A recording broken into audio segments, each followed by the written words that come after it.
Wifi connect থাকা সত্ত্বেও আপনার মোবাইল ফোনে ইন্টারনেট চলছে না বা খুব ধীরে ধীরে চলে, আপনার সাথেও যদি এরকম হয় তাহলে আজকের এই ভিডিওটি দেখুন এবং কিছু সেটিংস ঠিক করে রাখুন। দেখবেন আপনার মোবাইলে ওয়াইফাই কানেক্ট হয়ে যাবে এবং খুব স্পিডে চলবে। আপনি এই সমস্যার সমাধান খুঁজে বের করতে পারবেন। আপনার মোবাইলে খুব স্পিডে ইন্টারনেট চলবে, আপনি শান্তি করে ওয়াইফাই চালাতে পারবেন, ইন্টারনেট ব্যবহার করতে পারবেন। তো কি সেটিংস ঠিক করবেন আজকের ভিডিওতে বলবো, তাই একটু কি স্কিপ করবেন না। তো চলুন আজকের এই ভিডিওটি শুরু করা যাক। আর হ্যাঁ, অবশ্যই আমাদের এই চ্যানেলটি সাবস্ক্রাইব করে রাখবেন, ভিডিওতে একটি অবশ্যই লাইক করবেন। তো চলুন আজকের এই ভিডিওটি শুরু করা যাক। এই কাজটুকু করার জন্য সকলেই প্রথমে চলে যাবেন সেটিংস অ্যাপসের মধ্যে। সেটিংসে আসার পর নিচের দিকে একটু স্ক্রল করবেন, এক জায়গায় দেখতে পাবেন যে সিস্টেম নামে একটি অপশান।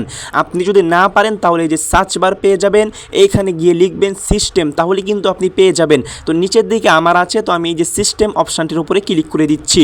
এইখানে ক্লিক করলে একটু খুঁজে বের করবেন যে রিসেট নামে, রিসেট মানে মোবাইল রিসেট না, এটা একটু অন্যরকম। তো আপনি রিসেট খুঁজে বের করবেন। তো আমি এই যে দেখেন রিসেট আছে, এই রিসেটের উপরে আমি একটি ক্লিক করে দিব।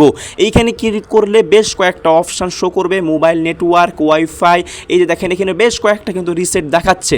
তো আপনার যেহেতু ওয়াইফাই প্রবলেম, তাই এই যে দেখুন রিসেট ব্লুটুথ অ্যান্ড ওয়াইফাই, এইখানে আপনি ক্লিক করবেন এবং এই ব্লুটুথ রিসেট করে দিবেন, এটাকে ওয়াইফাই রিসেট করে দিবেন। ঠিক আছে, এটা অন্য কোনো রিসেট করবেন না, শুধুমাত্র রিসেট ওয়াইফাই এই অপশানটির উপরে ক্লিক করবেন এবং এটাকে রিসেট করে দিবেন। এটা করলে কি হবে, আপনার মোবাইলে এই ওয়াইফাইটা রিসেট হয়ে যাবে, আপনি আবারও নতুন করে পাসওয়ার্ড দিয়ে এটাকে চালাতে পারবেন। তাহলে কি হবে, সমস্ত কিছু আবারও নতুন হয়ে যাবে, আপনি সহজেই সুন্দর করে নেট চালাতে পারবেন। আপনার যদি কোনো প্রবলেম হয়ে থাকে তাহলে এটা রিসেট করে আপনি এটার সমস্যার সমাধান খুঁজে বের করতে পারবেন। তো এভাবে যদি আপনি এটাকে রিসেট করেন তাহলে অবশ্যই আপনি শুরুর থেকে আবারও পাসওয়ার্ড দিয়ে এটাকে ঠিক করে নিতে পারবেন। তো আশা করছি এই বিষয়টি জানতে পেরেছেন, বুঝতে পেরেছেন। এই ভিডিওটি দেখে একটু উপকার হলে অথবা এই ভিডিওটি একটুও ভালো লাগলে আমাদের এই চ্যানেলটি সাবস্ক্রাইব করে রাখবেন, ভিডিওতে একটি অবশ্যই লাইক করবেন। তো দেখা হচ্ছে পরবর্তী একটি ভিডিওতে। সকলেই ভালো থাকুন, সুস্থ থাকুন, আল্লাহ হাফেজ।